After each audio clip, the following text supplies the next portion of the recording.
Hello there, dear friends, and welcome once again to the Relaxed Fantasy Review.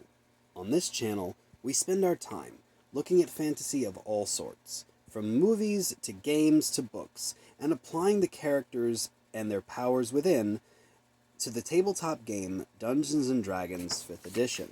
Today, though, we're going to be looking at a core mechanic of the game Dungeons & Dragons itself. Specifically, we're going to be looking at the subclass for the Cleric known as the Trickery Domain. The Trickery Domain lets everyone channel their inner Loki and any other trickster god that you know, and use all sorts of illusion and subterfuge and interesting powers that clerics don't normally get, and really spice up the cleric class. How does it compare to the other cleric subclasses? Let's find out. Now, with all cleric subclasses, you get an expanded spell list. 10 free spells, 2 at level 1, level 3, level 5, 7, and 9. And these are free spells. They do not count against your cleric spells known, so you just get them automatically. And the Trickery Domain has one of the best ones. They get all sorts of absolute standouts. Everything from Charm Person and Disguise Self, to Pass Without Trace, Dimension Door, Dominate Person, and one of the best spells in the game, Polymorph. A very, very nice spell list for the clerics to know, and very unique. I give this spell list a 9 out of 10, with really only one spell in there that I could give or take. Also at first level, you get a power known as the Blessing of the Trickster. This blessing allows you to touch a creature other than yourself, unfortunately you can't use this on yourself, and give them advantage on their stealth checks for an hour. This is a wonderful blessing that you can hand out to the rogue, or the bard, or the ranger, or anyone else who needs to use stealth. And an hour of advantage, very, very useful. It's a little niche, since stealth isn't always what you need, but stealth is very often useful. I give this power an 8 out of 10. Now, at second level, you get your Channel Divinity power. Invoke Duplicity. Invoke Duplicity is an interesting one. It allows you to create an illusion of yourself with your Channel Divinity. This duplicate is an illusion that appears within 30 feet of you, and as a bonus action, you can move it up to 30 feet, making it look like you are walking around. Again, I would reference the trickster god Loki from the Marvel movies, because he uses this power all the time to make copies of himself that are just illusions. Now, during the illusion's ability, you can cast spells through the illusion's space, but you have to use your own senses. You can't see out of the illusion's eyes the same way you would a familiar. And if you and your illusion are both within 5 feet of the same creature, you have advantage, and they have disadvantage on you have advantage on attacks against them. They have disadvantage against your attacks. So that means that they have a hard time telling what's the duplicate and what isn't. This power is pretty helpful. It's a shame that it's limited to your Channel Divinity. I would have preferred it if it was something you could use a number of times per day, equal to your Wisdom or maybe even your Charisma modifier, but it is limited to Channel Divinity. But still, quite an impressive little power. I would say it gets an 8 out of 10.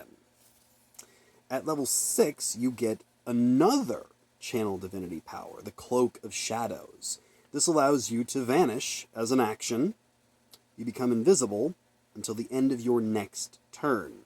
So it's effectively 2 turns, or a turn and a half, of invisibility. You can go invisible, move, and then you can move again the next turn, and then your invisibility ends if you attack or cast a spell, but it's pretty handy for getting out of a tricky situation, considering that you don't get a heavy armor or weapon proficiency like some other cleric subclasses. Being able to disappear and reappear elsewhere next turn can definitely come in handy. It's a shame it only lasts 1 turn, but I still give it a 7 out of 10, simply because it's a little limited by its time and by the fact that you have to use your Channel Divinity to use it. So, are you going to duplicate yourself? Are you going to go invisible? Are you going to save it for the potential of turn undead? It's hard to say. There's a lot of competition here for your Channel Divinity.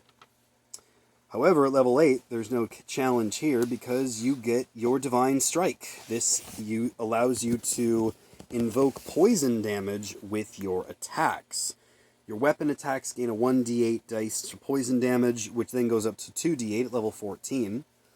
Poison damage is one of the easier damages that monsters resist. There's a lot of creatures that are immune or resistant to poison, but extra damage is not bad in any circumstance. And if nothing else, this doesn't hurt you. It simply gives you some extra damage. I give it 8 out of 10. Finally, at 17th level, you get Improved Duplicity. This allows you, when you use your Invoke Duplicity Channel Divinity, instead of getting 1 copy of yourself, you get 4. 4 copies, which you can move all of them, or any of them, up to all of them, up to 30 feet with your bonus action. Other than that, they function the same. And the idea that there could be 5 copies of you and the 4 fake ones, running around the battlefield that you're just controlling, is absolute chaos. And as a capstone feature, it's not bad.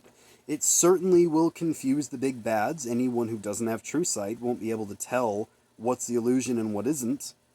And you can cast spells using them, so it will confuse your enemies when your spells are coming from one place or another, and they can't tell. I give this power a good 8 out of 10 again, because it's just helpful, and it's very unique, and applies a lot of very tricky tactics for the Trickster Cleric. Overall, when you really crank all the numbers together, the great spell list and the very, very quirky and unique nature of the Trickster Domain earn it an 8 out of 10 from me. It's not the most powerful, it doesn't gain the extra armor or weapons proficiency, but you show me any other spellcaster who can make that many copies of themselves and, go invisible and get a little bit of extra damage here and there. There's just too many good things here to write off the Trickery Domain Cleric. It is one of the most unique subclasses in the entire game, and 8 out of 10 is a very respectable number for it. This has been the Relaxed Fantasy Review. If you enjoyed, please leave a like and subscribe down below, and let me know what kind of interesting tricks you could get up to as a Trickery Domain Cleric in the comments. I'd love to hear any stories that you've got. Have a good one, my friends.